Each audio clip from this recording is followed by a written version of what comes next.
everyone. Welcome back to What's the Raid? I'm your host, Brianne Lyons, and this is the show where we discuss the raw and the realness behind pursuing creative success as a self-funded, self-produced artist in your 20s in New York City.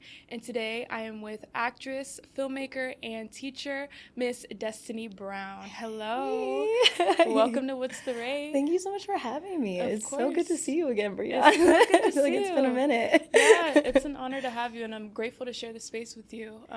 Like you said, it's been a minute, so I'm glad to have you here.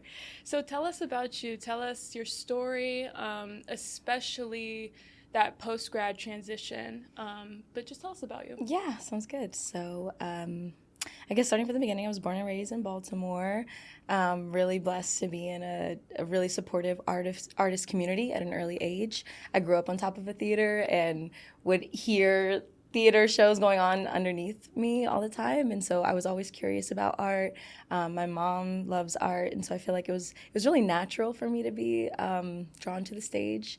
So I went through middle school and high school performing arts programs, and NYU was the jewel. You know, when I was in high school, my teachers were saying, you know, if you really want to be serious about theater and take this seriously, you need to go to an institution that's going to support that and get you the network. And my family is all on the East Coast, so thinking about going to LA was like, no way, not happening. My mom's like a single mom, you know, I'm her baby, we're like besties, so it was like, you're gonna be here. So NYU was the choice, but it was so expensive. It was like $400,000, I think. And thankfully now they have more like scholarship programs and things. But I think back in 2019 is when I started at college. It was not the case. And so that was a very real part of my journey, was getting real with myself and saying, okay, if I want to, you know, take theater seriously and I want to get to this institution, how am I going to get there? Because my mom still had loans from her MBA, so it was on me to get the grades, to get the scholarships, to make sure that I got there. And so it took 10 different scholarships, but I got in there. And I think it was really hard, and I think that whole journey made me realize how difficult it is to break into this industry, because the connections that I got from NYU, I still use to this day, you know, and casting directors that we auditioned for, interviewed for in such a casual setting allowed us to get connections that people would love to have. So I feel like that really set me on my journey. I loved NYU. I feel like the conservatory program where you got to mix around. I was a film journalist at Stern, the business school, while I was at NYU. So I felt like it really allowed me to build my artist community, find out who I was as a multi-hyphenate artist. We had classes about producing and editing. We had to make a film at Stone Street, the acting conservatory for film acting. So I really felt like it was a place where I set my roots down when it came to becoming a multi-hyphenate. And then post-grad, when we graduated 2023, it was kind of like right in the middle of the strike. Yeah. So that summer was kind of me figuring out, how was I going to get my stuff together and how was I going to give myself longevity, because I wanted to stay in New York. My rent was still going to be my rent, and I had to build a plan. So I quickly transitioned to, I had been part-time teaching online while I was working while I was at NYU. And so I started applying to theater teaching jobs, and was really blessed because I got a lot of no's because I wasn't certified. I didn't have the background in education in New York that a lot of teachers who were applying did. But I had a school, Vertex Partnership Academies in the Bronx, that really believed in me. They were a school that had just started 2 years ago, and they needed someone to just create the program from scratch. And I came in with energy, and I was like, I have lots of experience with acting. Like, I'm still in the field, but you know, teaching is not my strongest suit, but I promise I'll learn and I'll fill in the gaps. And from then, I was able to kind of manage being a theater teacher and working in the field, trying to audition and still not feel the pressure of I need to pay my bills at the same time. Yeah, it's tricky to navigate, and I do believe once you add that survival element to it you just really have to extend yourself some grace. Yeah, you know, and not look to the side and be like, damn, I see that they're making it look easy. Yes, yes. I feel like emotional regulation is such a part of it, because and it's funny because casting directors will even say this in those like one-on-one sessions is like, we can tell when you're like thirsty for it or you're desperate for it. And I feel like it's really easy to get into this like grind of, I need this job, I need this, like I really need to book this. And sometimes it carries over into your art where you'll be doing a self-tape and you're spending an hour doing it when it really shouldn't be that, because now you're gotten into this robotic mode where you're just like focused on the end result. So it's really about like regulating, just like giving yourself patience and time and knowing that it's different for everybody. And giving yourself grace. Yeah, I like how you said that. Yeah. So tell me about how you were able to find that for yourself. I think falling in love with the art again. I feel like in school you get into this mode of you're preparing for your career. You're preparing. I got to get an agent. I got to get a manager. I got to book my first thing. And I feel like now that I'm a theater teacher building this program, I'm blessed to now be the department chair of arts and athletics. So I'm like learning about athletics at the same time. And I feel like an athlete as an actress already. So it's like kind of the blend of that. But I feel like I learned so much about art and I fell in love with the process again. The first show that I directed at Vertex was Romeo and Juliet, and building the sets and building the lights and teaching students acting, it really reconnects me to like why I love this. And some of my students, they're in high school and some of them have never had a theater class before in their life. And 2 years later now that I've been there, I just got a student into the Yale Conservatory for Actors, and the school's paying $14,000 for them to go and get the best of the best training. And so now it's beyond me. And I feel like that's really what art's about. It's about helping people find their voice and find where they fit in the field, and that sharing of artistry and creativity that I feel like you can get lost in the grind of it all. So I feel like that's where I'm finding my grace. And producing as well. I'm producing my first short film. For real. It's called Sometimes Candles Burn. And it's been a blessing to just create and not feel the pressure of like, this is for a gig or something. This is just for me and my artistry. Yeah, so talk to us about the film. Yes, okay, so it's called Sometimes Candles Burn, and it takes place in a New York apartment. It's 3 girls who are living together, and my character, Sage, realizes that Monica, the birthday girl, is planning on dipping on our lease. And I didn't know about it. I pick up apartment listings, and I find out. And Lauren, who is our 3rd roommate, she's like, don't tell her, it's her birthday. I don't know that Lauren knows about it because they're going out together. They're both. So the whole time there's like this tension where everyone's kind of hiding something. They have a conversation where she knows. So we're all holding this tension until it kind of unravels before the guests even arrive. So it's really about the messy, chaotic part of friendship, of finding yourself, those like difficult conversations that you have they're about growing up and being grown, and just figuring out how do you deal with, you've been with friends for a while and you've gone through processes and you've become a different person and you're still friends with them, and sometimes those relationships don't last.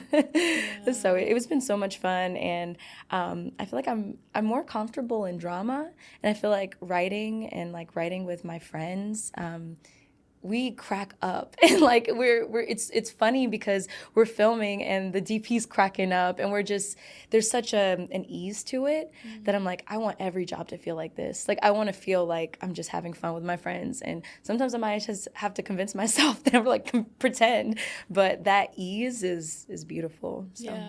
I want to move into the vision and just your vision of success that you've had for yourself. So tell me about how that's shifted now that you're out of college and you're in the career field and you're making your own art and things like that, like how that vision of success is what it is now versus like when you were younger or when you first got into NYU.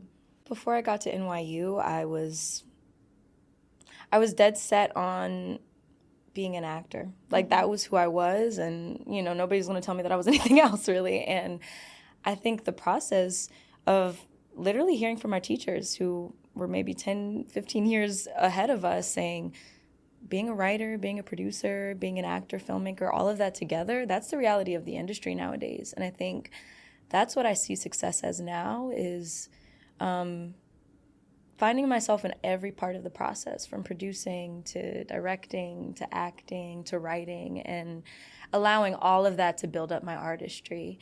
And I also think true success is also building pathways for more people. You know, I think it's so important that you don't feel isolated in this industry or you think it's just about you, because it's not. It's about telling the stories of communities and authentically telling those stories. And it's about putting in people in place to do that. And so I feel like I learned quickly that just being an actor, you don't have a lot of those decisions in your hand. Like, you're given a script, you might be able to like get a little leeway if you've made a big movie or something. But I think like producing, writing, directing, that's where you really get to shift the power balance a little bit. And so that's what I'm about. And that's what I feel like success is now for me, is like, how do I build pathways for myself and others to just have my artistry? And I would love to build an organization where I'm doing what I'm doing at Vertex, but in schools in the Bronx and Baltimore, where I'm from, and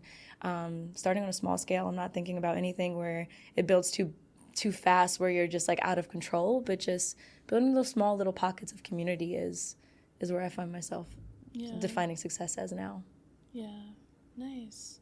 So tell me more about how you define community and what community means to you and how your community shows up for you. Yeah, community is so big. I think it's so important when it comes to grounding yourself, reminding yourself of your values. I feel like my community of people that I'm still friends with from home, that like when I see them, they like remind me of like where I come from. Friends that are still in New York or in LA that are still doing the same things that I'm doing. And we have conversations, or we FaceTime, or we meet up and we talk about auditions. We talk about the stress, and we sometimes talk about the things that piss us off a little bit. And you have somebody who can understand that because they're right in there with you.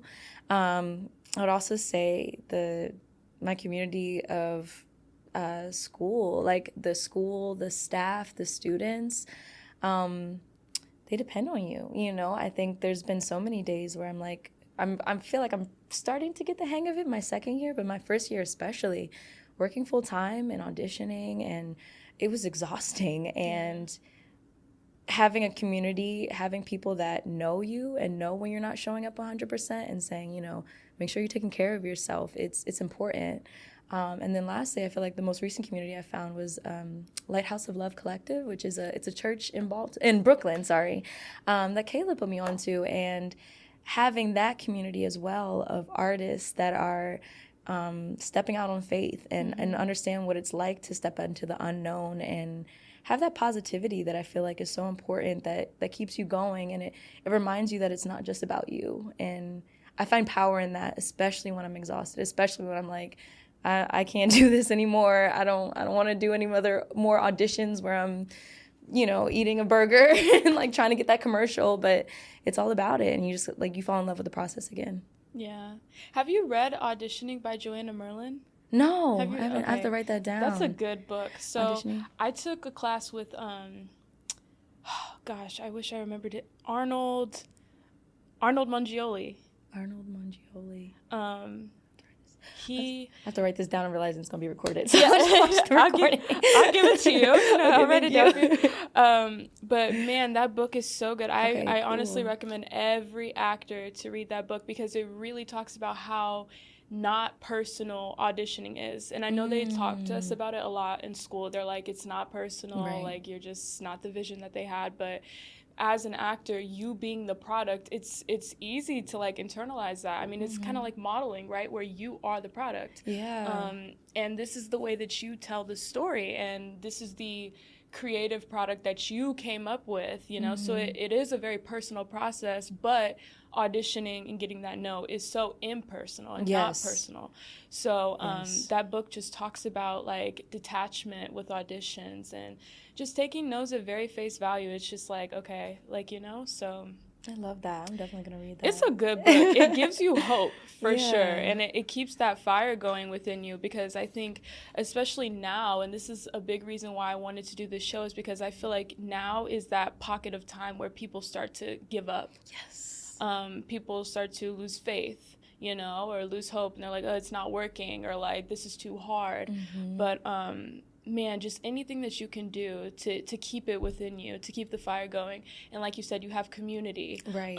Resources, books, watching your favorite movies, your favorite actors, keeping up with them, things like that, friends, you know, so making things. So just keep going. Please don't give up. Yeah. Please don't give up, man. And I feel like people also think, I don't know, it was like a teacher who told me this, thinking like, we're always thinking vertical as actors, like how do we climb the ladder? But the more we think horizontal and like who are the people on my level, maybe a little bit below, a little bit above, who are like have a little bit more experience than me that I can reach on, that I can rely on, that we can network together, that we can build things together. And that's really the way. It's like we think of like this ladder as this like vertical path, but it's really like, you know, and like you have to like fall in love with that flow, because if you're thinking it's like this, you're gonna feel some type of way.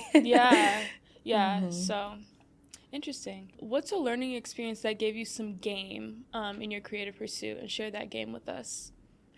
My senior year, I had a teacher, a casting director, Rebecca Yarson. She gave us this goal to start auditioning and like submit to a bunch of auditions and build a kind of like a goal list for us. I think it was like 3 months, 6 months, like 5 years. It was like these different like goal sets. It was these different goal points. And I set the goal to submit to 100 auditions. And it was ridiculous. Like I was like my senior year, I had finals, and it was a ridiculous goal that it became so impersonal, like you said, that I was just like, I'm just submitting to auditions just to submit to things. And I still took it seriously, but it was just like anything that I'm applicable for, I'm going to submit to it, I'm going to give it my all, and then I'm going to just say that I gave it my all because this is the class, and I'm doing it for the class. And I submitted on to this like untitled horror film on Backstage that ended up being Hell House LLC, the Carmichael Manor. And it was the biggest job that I had booked ever. You know, it was this, I got the lead role in a film that was like already a part of this like horror cult kind of like fan base that was so special. And now like I'm a part of a series and have like a film coming out August 20th. It's like a sequel, and just having people in Nigeria say that they liked my film, or like some girl named Destiny Brown was like, I was looking up your character because I liked your acting and realized you have the same name as me. So there's that, you know? It's just like those funny things that if I had never submitted to those 100 auditions, I would not have booked that. And I received so many no's to agencies and managers when I was getting out of college. And that film, a manager saw a influencer doing a TikTok about the horror film, watched the film, looked me up afterwards, and then began to represent me. They helped me get an agent. Like, it was all because of that small step. And I feel like if I hadn't just taken that leap and just been like, how do I get better? Even if nobody's telling me to, like, how do I always like feel like I'm always working on myself? I would have never booked that thing. And it was so like serendipitous. Yeah. So yeah. Well, congratulations on that, by the way. Thank you. Yeah, that's really cool. And you never know, right? Right. Like, you really never know. And it's like, it was never something like, I'm not even that much of like a horror person, but like it was something that I just like stepped on and was like, oh, I'm gonna just submit to it. And it was so fun. And I feel like horror it's comedy, it's drama, it's you know, love, it's everything. And so it's been the best blessing in disguise. Yeah. Do you have like a dream role that you would like to play right now? Oh my gosh.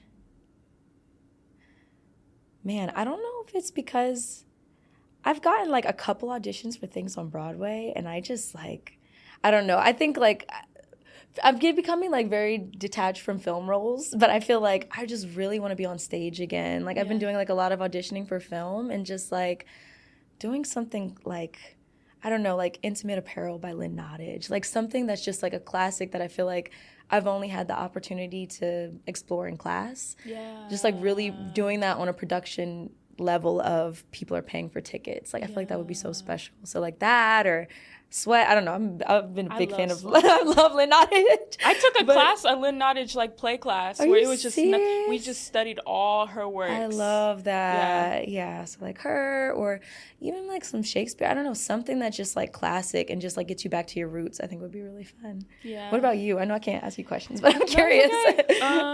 Man, I really want to play like I want to play a spy. I want to That do is like so cool. yeah. I could see that for you. I like Angelina Jolie, like that type of vibe. Yes. Where it's like the beautiful badass, Yes. you know? Where she's the lead. Not only, like her looks are not everything, but Yes. she's here to get something done. Like I in love Salt. that. Oh my gosh. Oh. I like that.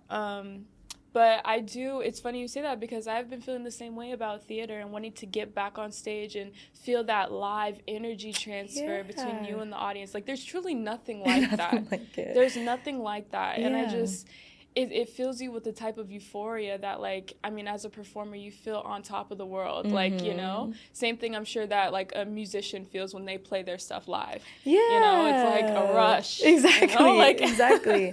Yeah. So, and like you don't get another take. It's just that's it. You better know your lines because somebody's relying on you. You know, all 2 hours of them. Yes, all straight. 2 hours. Yeah. What was an experience or person or project that got you to a steady spot in your career? I don't know if I'm in a steady spot in my career, but I guess a relatively steady spot. I mean, I'm just being real, but a relative steady spot. I booked this film, Bitter Souls, which was. It was like, it's still like kind of like an indie film, but it was with Michael Hargrove, who was Candyman in Jordan Peele's Candyman. And I love him. Like, I love that movie, love Jordan Peele, like, love his acting. And just to like work with someone that is like, has just been on like big time sets and knows what that's like. And just to be working with them and to see how they approach an indie film set. And I think on this like climb up, you have to deal with a lot as an actor. Like you're not always going to be on a union set, you know? And so you're dealing with things sometimes. And I think like seeing how professionals deal with situations when things go wrong or when you're in makeup for 8 hours and you're supposed to be in there for 2 hours, you know, things like that. And seeing someone at that level deal with it with grace and, you know, humility and just being a part of the process and talking to you like, you know, like they're any person, I think that brought me to a steady place because it reminded me that we're all in this journey, that we're all humans. And I think it grounded me in a way that just reminded me that you just got to keep going, you know? Yeah. So I would say that. So let's get into hustle. So listen, the guests on my show, all of them, one thing they don't play about is hustle. Okay. Now, everybody has a different take on it, but just in the product I've seen, it's like that work ethic that you guys have is truly like, it's something special. I appreciate you too. Even thank you. But I remember you posting like on your Instagram, and you would like hashtag the scholarships that you had. Oh, I don't know if you remember that, but I peeped that and I was like, wow, like all these scholarships that you were able to lock in, you know what I'm saying? But all of that aside, I'm not saying that as if it's like a flex, even though it is because it was hard work. Okay. But just like that's grind. Yeah. That's honest grind and hard work if you want it, you know? So I just feel like you're a hustler for real. Thank you. Yeah. I really I'm so grateful. Like my mom gave me the playbook at an early age. Yeah. I think, like I said, being a single mom, like my mom had her own business. When she had me in her stomach, she actually had to stop. Destinations Unknown was her business. I thought you said Destiny Child. I'm so sorry. No. She named it Destinations Unknown for me afterwards. No. Not Destiny's Child. I was like, my mother is Beyonce. No, right. But she had this business where she did like these surprise outings, and that was a business that she built from scratch. And when I was younger, she would sell like snacks and beverages at the baseball and football games in Baltimore, and I would sell beaded bracelets. And so I would be up at 4 and 5 in the morning watching Family Matters on Nickelodeon or Nick at Night, whatever it was, making my beaded bracelets. And it was because I like knew that the next day, if I hustled tonight, I would make money tomorrow, and that was something that I could take pride in, that like I'm making money while other 5-year-olds are wishing they had money to go to the candy store. I'm like, what you want, you know? And I feel like in a small way that was always a spirit that my mom had. And when I was in high school, I was teaching Chinese online and tutoring, and I just feel like that was always something that was ingrained in me. And I didn't know that it was practice for the real world, because hustle is so important. And I feel like always having something else going, always having multiple balls in the air. All the millionaires say that like you need at least like 7 different pathways of income in order to actually be sustainable. And I think that that's just, it's prep for it. Like hustle is ingrained in this industry. And if you want to have longevity, it's about always having something. So Yeah. So what's your relationship with rest? Whew, that's a real one. And that is, I'm going to tell you, because you asked, this last show, I did Midsummer Night's Dream was the last show that I produced at my school. I found my limit. I found like my breaking point. I had my grandmother was like altering costumes that came in late, and so I had to go to Philly. There was one night where I was like at the stage putting up lights until like 10:30 at night, took a train to Philly, slept on my grandmother's couch for 2 hours, got back, went to work at 7:45, taught, rehearsed. Like it was so much pressure that I put on myself, and I was like, I can't do this. Like I need to actually rest. And I feel like before that point I had always like told myself like, yeah, I'm tired, but then I'll sleep afterwards, or like I can push myself and then I'll recover. But it's like, no, you have to take rest in the struggle, in the journey, because you will tire yourself out, and no job is worth it. Like no job is worth your peace of mind, and you show up differently, when you have rest. And so that's actually this summer, I was going to be working. I love a little double check, hustle. And so over the summer I do Catapult, which is like a summer teaching. And I was like, I can't do it this year. Like I really just have to rest, and I can focus on auditioning and I can still do that, but I need to just paint and read, and like that is just as important as the work. So I feel like my relationship with rest it's a struggle, but I'm learning how important it is. And even like one of the pastors that I watch online, he was saying like 6 days and the 7th is rest, and that's for a reason. Sunday is the rest day. And my grandmother, I never understood that she's like a seamstress, she does all this stuff, but she's like, Sundays I don't do anything. I don't do anything. I don't clean my house. I don't do anything. That's my day. That's for the Lord. And I understand that discipline and that dedication to rest is important. Yeah.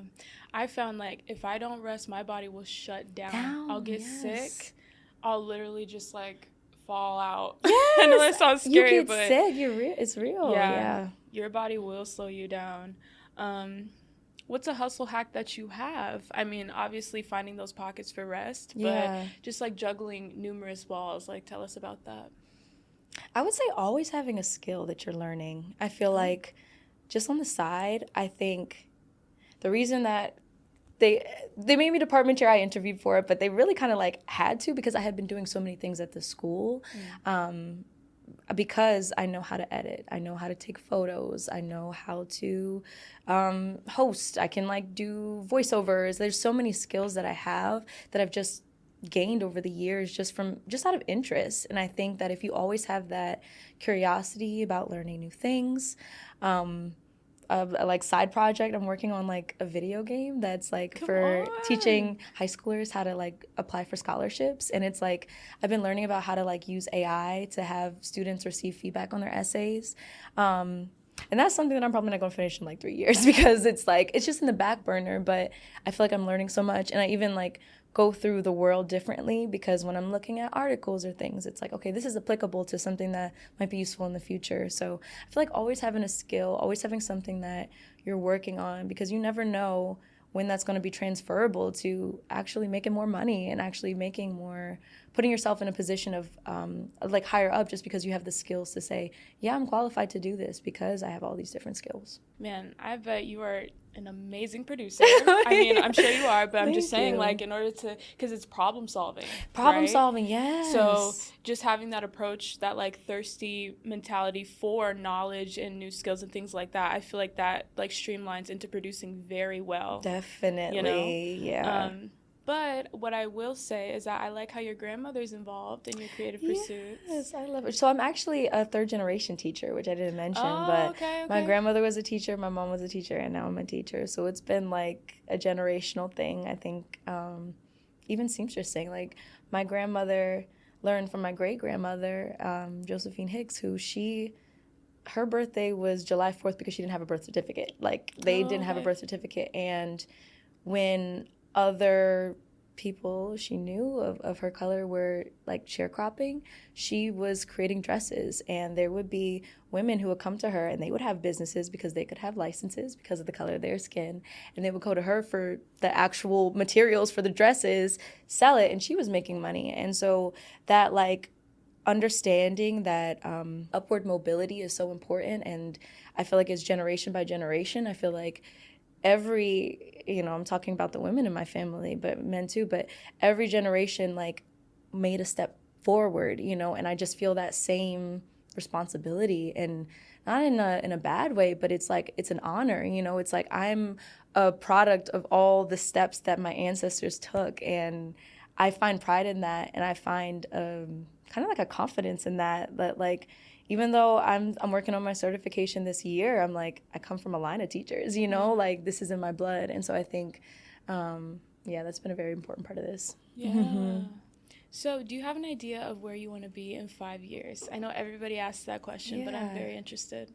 It's so funny that you say this, because I actually do want to call my organization Destiny's Children, just because, like, my mom always said growing up that you need to keep that Beyonce spirit, as in, like, she is such a hard worker. She's so talented, and she's so humble. Mm-hmm. And, like, that spirit is, like, encompasses, like, who I aspire to be and, like, what type of leader I aspire to be. So I want to have an organization where I'm kind of building the pipeline, where there's a side of it that's educational, but there's also just, like, a very real production side where we're producing creative stories that I can be a part of, either in front of or behind the camera, and ideally kind of building a pipeline where those students that are learning in middle school and high school how to film, how to act, then can be a part of those pieces, and kind of build, like, a streamline where we don't even have to go to, Netflix or HBO. I think nowadays verticals and, like, posting on social media and TikTok and YouTube is already, like, a pipeline. So I think, like, developing that in a more organized way is kind of what I'm thinking about for the next 5 years. In 5 years, I would love to be in a place where I can prioritize my artistry. And, I think it's hard to do that when you're working a 9 to 5, or for me, it's a 7:45 to 4. And so at some point, it becomes important to become, the CEO of something, because then you can make your own schedule in a way that is just important for your artistry to grow. So, financials, I would love to put on for my city. I want to, like, be able to buy houses. There's so many, like, visions I have as far as, like, wealth and taking care of my mom. Like my mom's never owned a house. I, like, grew up in apartments. Like, I would love to own land, like, and just, like, have those, those hallmarks. But I think it all goes back to building for my community. And that's where I want to be able to say that in 5 years, I've taken what people poured into me, those scholarships, those, all that belief, and that I've done something with it.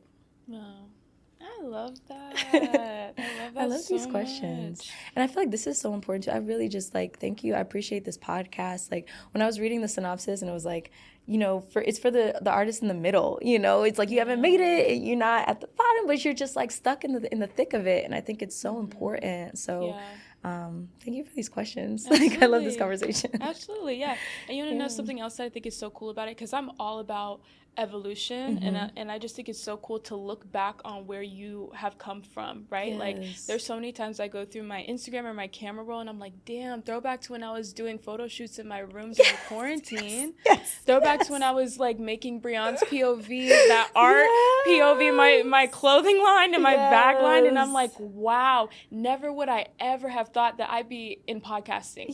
Ever, So going back to what I was saying, I think for you guys and for all of us, in, like, 5 years, for us to look back at this and be like, damn, I said that when I was on that couch sitting across from her on the mic. Oh my God, I'm getting chills. Yeah, you're so right. Like, you're so that's right. insane. And it's already happened to me with one of my other guests, Maya, because we worked at a retail store together. Okay. I won't say the name. But, girl, we were in the trenches at that retail store. But we both moved here on our own to post-grad to pursue acting, right? Okay. Now she's doing Tina Turner, the musical. on Broadway, wrapping up that tour. Yeah, Yes. she has like 10 shows left. She's done 200 already. Wow. You get what I mean? That's like, amazing. and then I'm here, so it's like, wow, how we've grown so much only in a year. Yeah. You know? So that's so real. It's so funny. I had I was in I think I asked my manager, or I was in a class, and I asked the question about Instagram, and like, you know, your Instagram is your brand, and I was like asking like, should I delete the things that are from like pre-college? And I think the suggestion was yes, but the reason was because you wanna be able to like put out the image that you want in the world, and you want to be able to push those out in the way that's on your own like timeline. And I don't think I agreed with that. I was like, no, I want the busted pictures. I want when I thought I was cute with the little bun. Like, I want the trends. Like, I want the stuff. Like, I want all of that there, so that, like, you know, it's all part of the journey. And I think it's so important, even as my Instagram becomes more professional. It's like, no, this is the journey. And so, yeah, I haven't deleted anything, and I'm going to still keep it up there. And those are all you. Those are all versions of you that make you who you are right today, now. That make you that professional destiny, you know? So it's like, in a way, and I know we live in a digital world now, so like, it's not just a post, but it's like, that was little me back then who, like, you know, I just think you shouldn't abandon or like dishonor that version of you just because it doesn't fit the times that we're in. Exactly. You know, like, I don't know. So no, I love that. Yeah, and like, I don't know, even with talking about self-image, like on social media and branding, I would love to hear your take on that, just like how you've developed that concept for yourself or what that is. And also just like, I'm going to go ahead and say, I just think it's easier to just be yourself. Yeah. I understand, like, yeah, have some decorum, obviously, right? But at the same time, if I'm having fun on the weekend, that's part of me too. Yes. You know? Obviously keep it classy, yes. like, but that's who I am. Breon's fun. Yes. Breon likes to sing. Breon likes to dance. Breon likes to, you know, and there's a character out there who needs that. Yes, there's a film out there that needs that too, you know? So I totally agree. Yeah. Yeah, I think the decorum part is like important. I think it's like, and I feel like I've always had that perspective. I'm blessed that I knew that at an early age, that social media carries on, that I had like a high school internship that they like looked at your Instagram. They were like, just so you know, like, this is practice for like when jobs will do this. And so I think to this day now, I think I try to keep it a little bit more, like, I don't post everything just because I'm a teacher, and so I think about I think about my brand in that way, and so that has affected some of the jobs that I'll take. Just at this point in my career, I think if I'm not like teaching in a high school on a day-to-day basis, I might change that. But I think it's just from the point of like wanting to be able to say, like, wanting to be able to be myself and saying like, anything I post, if my students look me up, if my grandmother looks me up, like, whatever, I can be proud of the work and say that, yes, this is who I am. So but other than that, I post everything, and I feel like I'm becoming more confident in just posting whatever, because I think at the beginning I had to have the perfect post. It had to be symmetrical. It had to align with the theme of the post before it. And there's just like so much that you get caught up in. It's just post it, you know, just update people, just post the story, just, you know, share that thought, and don't get caught up in what if someone doesn't like it, or, you know. And I think that journey has allowed me to get more confident in who I am, and in the same time that I'm sharing more of myself on social media. Yeah, the feed might not be consistent, but I'm consistent in who I am. Exactly. You know? I'm the through line. Right. So tell me more about how you've learned more about yourself and come into yourself throughout like your creative journey thus far. Yeah. I think I'm figuring out more and more what I like in film, what I like about scripts. I think like writing a script, I wrote for Sometimes Candles Burn, I wrote the script like a play originally, and then transformed, like made it a screenplay format, just because I think that that's how I like to read scripts, or like the way that plays describe things in more abstract terms. I think that screenwriting sometimes can be very, very like literal, and I think sometimes that ambiguity of how a line's written or how a stage direction's written can allow the actor to like actually have creative expression when it comes to how they express disgust, or how they express something, instead of saying like she winces, or it's like it reminds her of her past, or like, you know, something that's just like up to your interpretation. So I think I'm like finding out more what I like about art, what draws me to works, what I like and what I'm watching, and I watch everything differently. So I'm like always looking as an observer of the creators behind things, and I develop a more appreciation for art because of that. So I think learning, also as a teacher, I'm like kind of curating, to me, like what is important for these young artists to know, and like in that way I'm developing my own kind of canon that incorporates Western American theater, but also incorporates Black indie writers that are in New York, or some of my friends that write, and just incorporating that and building like that out as what's important for young artists to learn. And so it's helping me figure out what I prioritize in my art. Yeah. Wow. These are good questions. Y'all are so dope, dude. Like, it is so beautiful to listen to you guys speak about yourselves and your journey. Like, it really is so inspiring. It's a blessing, and I really appreciate the opportunity to talk about it, because I think I get so caught up in the work. Like I don't think about it. I don't think about these moments of my life because I'm always thinking about what's next, and I feel like it's easy to just always be thinking about, okay, what do I have to do today? Not just appreciating being in this moment. We're in New York City, we're living our dreams, and some people don't even have that opportunity to even think that way. They're not even thinking about, oh, what if I write something and produce it with my friends? And so it just allows you to be grateful for the moments. Yeah. No, for sure. Yeah. I think about that all the time. Like, my dad told me, he was like, Brianne, you should write a list of everything you've done in your life and just sit with it. Just look at that. Because like you said, I do that too, where I'm always thinking about what's next. Or like, I'll be stressed about, like, for example, I have to edit all these episodes and I'm like, okay, I have to get that done by a certain time. But it's like, girl, you have the privilege to worry about having to put out and release your podcast. The privilege, yes. Yes. That's insane. Yeah. It humbles you. You're like, oh, yeah. I'm grateful right now. Yeah. I prayed for this literally months ago. Pray for this. Like high school me prayed for this. Yeah. Yes, you're so right. You're so right. Yeah, it keeps you grounded for sure. What's your favorite audition you've had so far? I didn't book it, but I auditioned for, it was for a Star Trek series. Oh, okay. And I thought that was so cool, just because it was like one of the biggest like jobs that I felt like was like, this is serious. Like, this is something that it was one of the first jobs that I got, like auditions that I got, that was like, oh, this would actually change my career trajectory.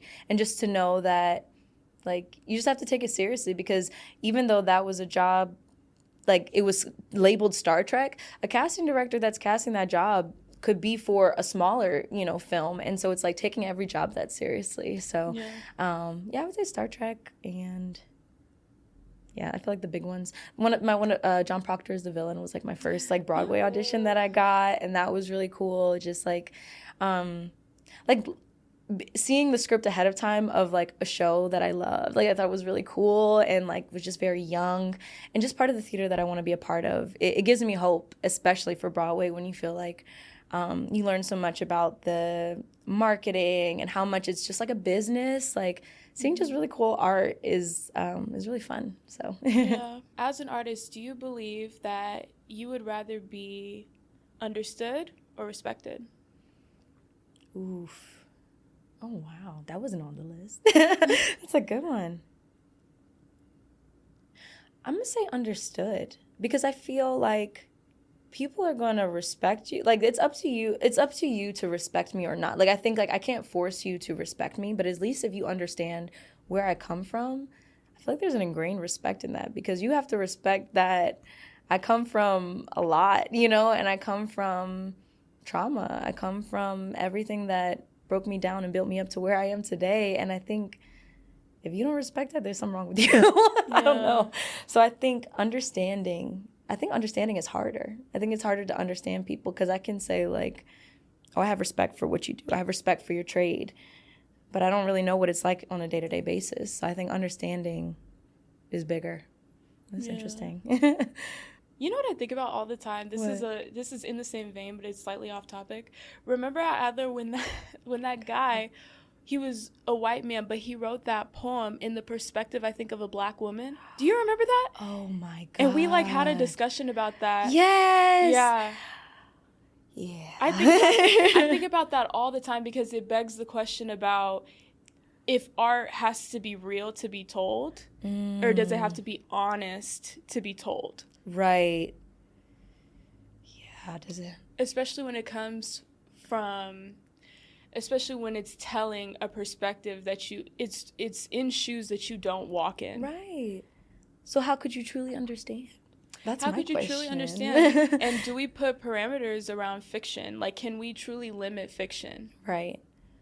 I mean, I think it's more important now than ever to put parameters on fiction with AI. I don't know if you've been seeing these like videos and just like, I think that's just like a larger example of just like taking, oh, I understand your perspective, and now I'm going to make someone that doesn't look like me, that doesn't talk like me, say something and make a statement about a community, and you don't even know if it's real or not. Yeah. Like, I get tricked sometimes. And so I think it's really, really important to put parameters on what stories are being told by what groups of people. And I think it's literally just as like, have people in the room. Have people in the room that align with the stories that you're telling. If you're telling the story of a Black woman, why are there not 3 Black women on your team of creatives? Like, you know, like these are things that are just like simple. And like Lena Waithe says that, like, she's like, there should be one person, she feels like, from every community in the room. Like, and if not, there's a problem, because then you're not targeting like diverse voices. You're just like, you're only focusing on a small population. Yeah. And so yeah. And plus, like, even though it might be a good piece of work, like, if you don't really have anybody with that experience in the room, you're kind of just delivering a projection. Yes. Like, this is just this is what you perceive this experience to be. And you're just funneling it through the voice of that group of people. Yes. Yeah.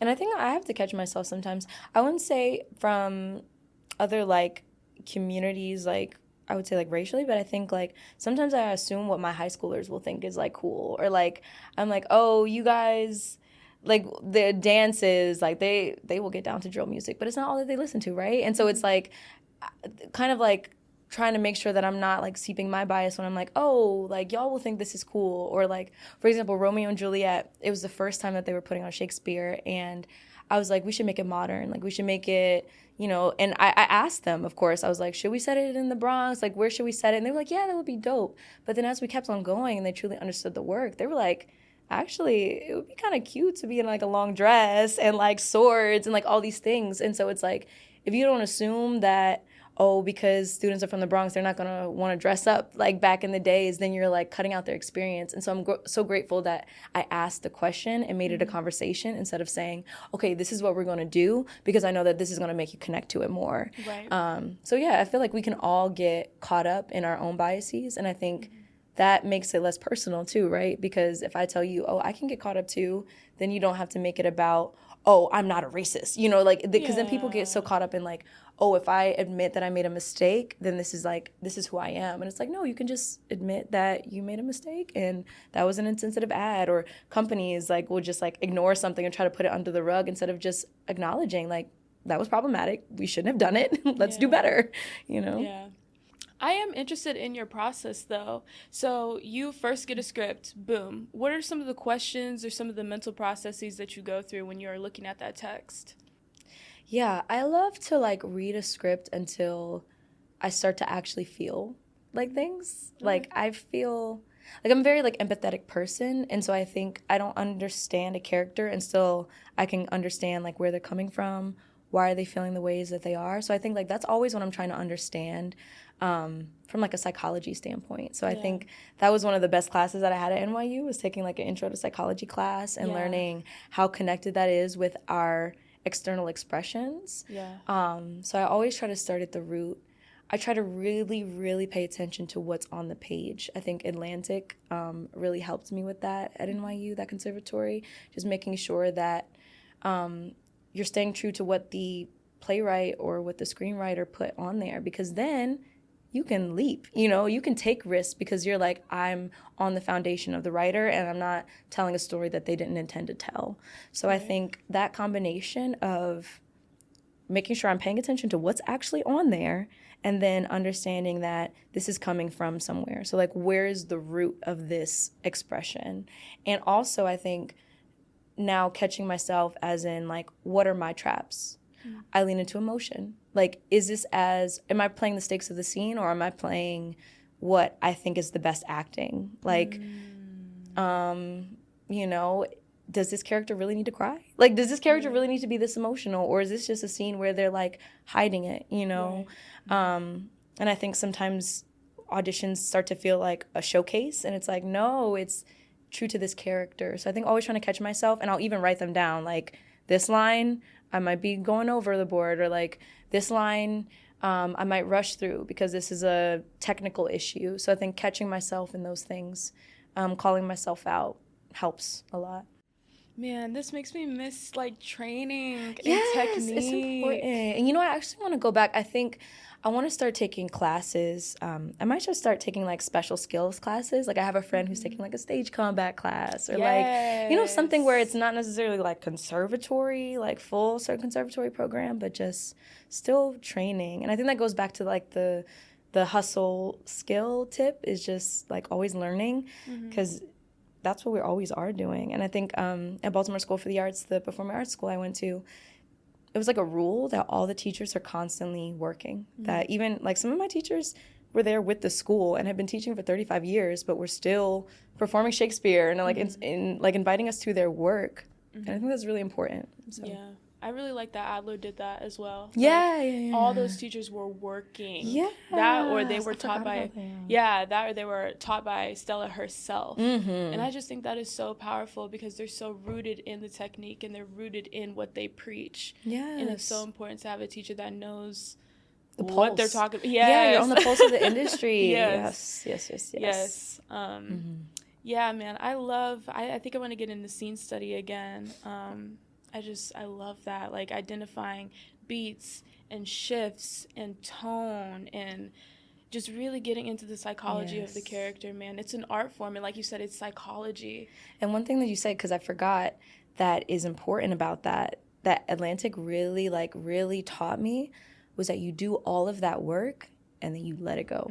Because I think that that's also something that is a huge part of the process for myself, is like, I do all of that and then I just trust that it's in me. Because I think that also we can get caught in like in the like technicalities and then like all the analysis, but Atlantic was very clear that is pre-work. And it's like, once you start memorizing lines, like that's ingrained in your body and it's ingrained in your understanding of the character. So it's like finding that balance of like understanding it and then just feeling free to still allow things to happen in the moment. Because like those are some of the best auditions. It's so funny, my most recent callback, I filmed it before work and it was like rushing out the door. I was trying not to be late from work, and because I had that like just let it go energy, it was so fun and it was so free, and I got a call back, you know? And so it's like, if only they knew. But it's so important too, part of the process. Yeah, I've definitely done that before with my mom, where it was before an 8 a.m. shift and we're in my basement in my apartment complex, and I'm like, can we just film this 6:45? I'm like, can we please just do this self-tape so I can submit it? Yeah. So, and usually the first take, they say, like, usually the first take is the one that you probably want to use, because it's like, you don't need to be drilling it over and over, because at this point, you're just doing the same take over and over. After, like, 5, what else can you color it with? Right. You get caught in this pattern.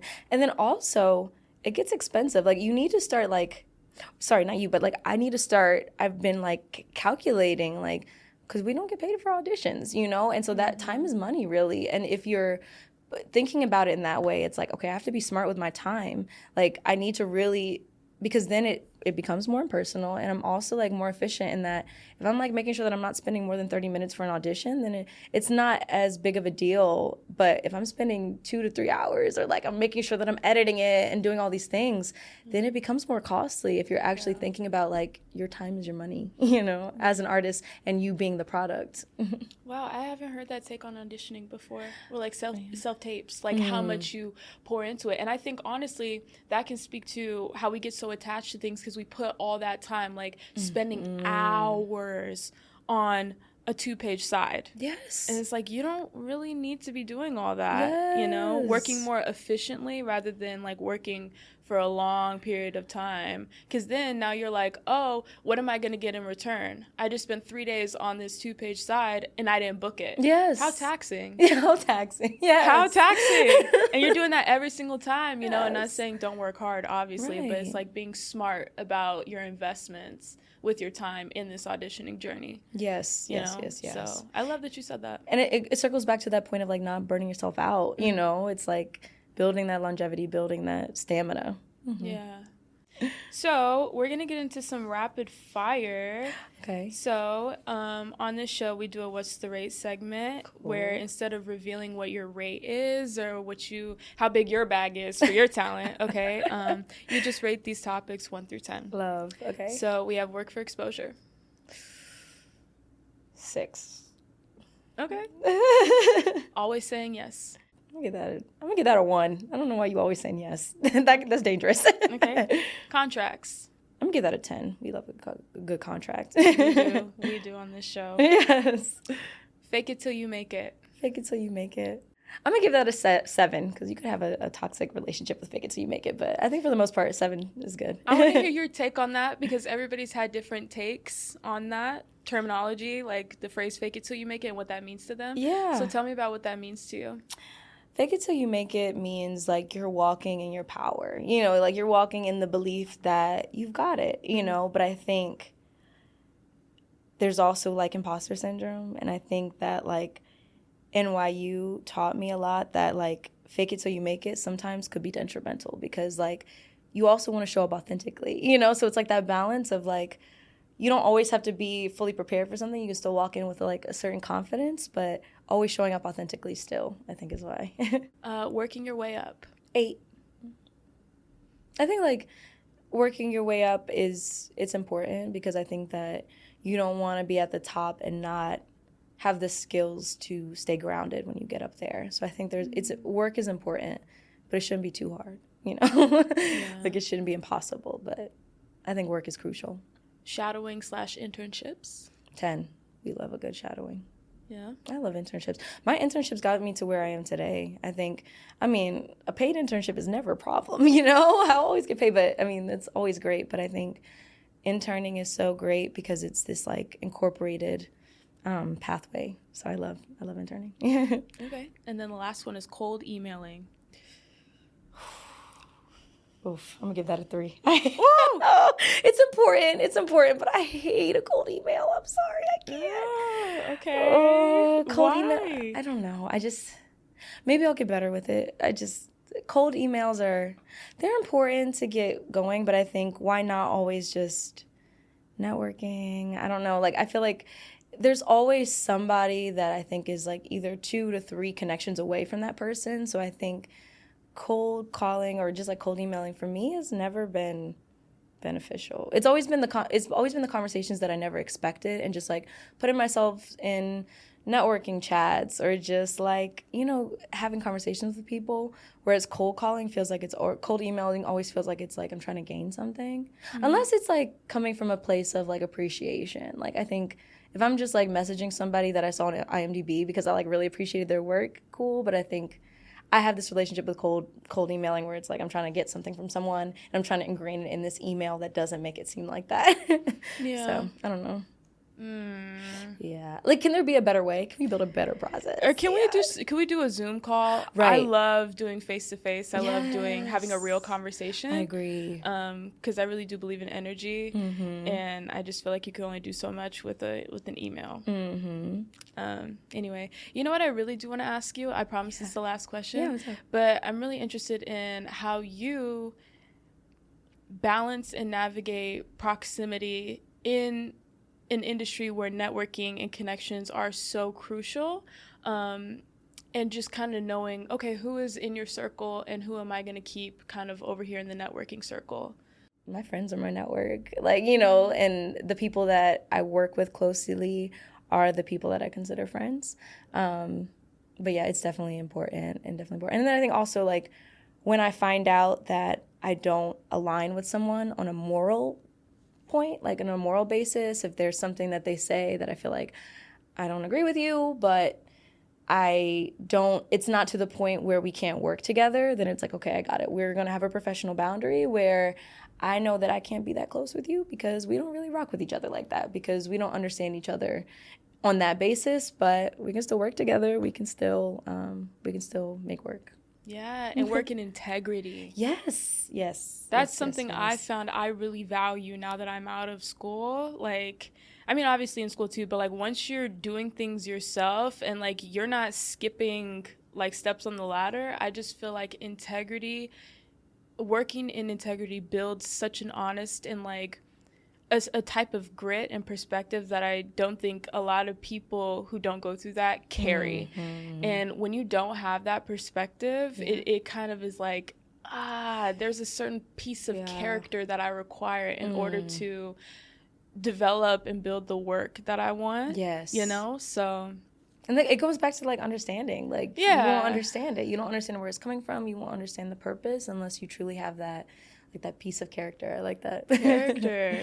Yeah. So, all right. Well, thank you guys so much for tuning in to What's the Rate? I'm your host, Breon Lyons, and we will see you on the next episode.